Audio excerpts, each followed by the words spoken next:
For me, working at St. Cecilia started with a phone call from Terry Waters, who was the kindergarten teacher in charge of the PE program here at St. Cecilia's. And she asked me while I was going to SF State if I wanted to work part-time. And that kind of got me into the parish as an employee. I had gone to school here, of course. I did a little coaching here. And then the next year, the board of the athletics called me and said, would you like to be the girls' athletic director?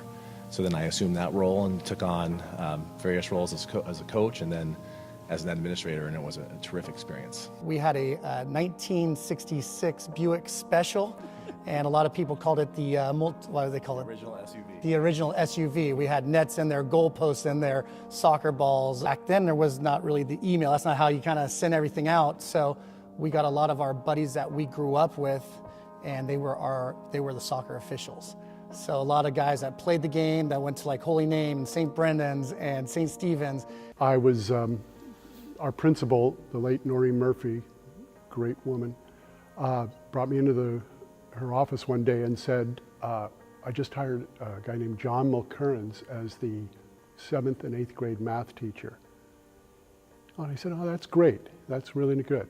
And being the selfish person I am as an athletic director, I asked her, does he coach? Can he coach basketball? And she looked at me and said, I don't know, he's really Irish.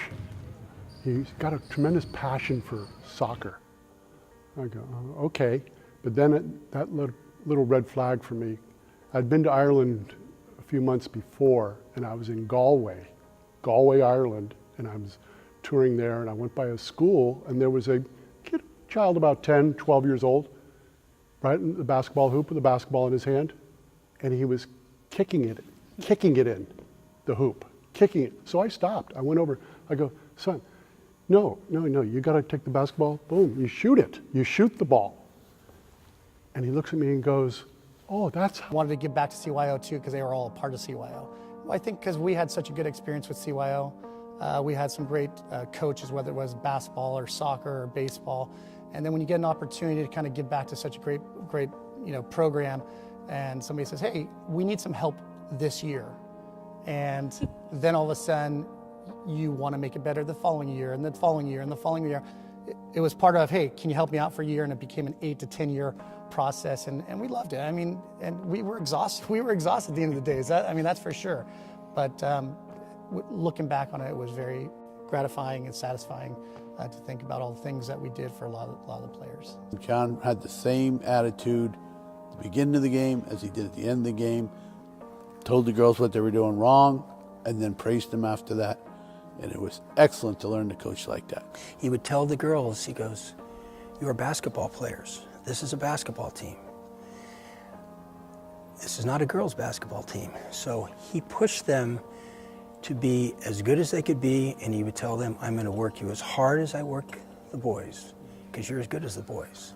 John and Mike, I just want to say I'm honored to be your friend, and I'm honored that you asked me to do this for you. I know we're going to have a good time tonight, and remember forever. Thank you for letting me do this. It's a great honor you got to have tonight. CYO Hall of Fame, it's been a long time. All the best. You deserve this award more than anybody I can think of. I had 10 people in my wedding party, 10 groomsmen and best men, and every single one of them went to a CYO school, whether it was St. Brendan's or Holy Name or St. Cecilia's. It brings memories, lifelong memories, and I think that's part of what's so great about CYO.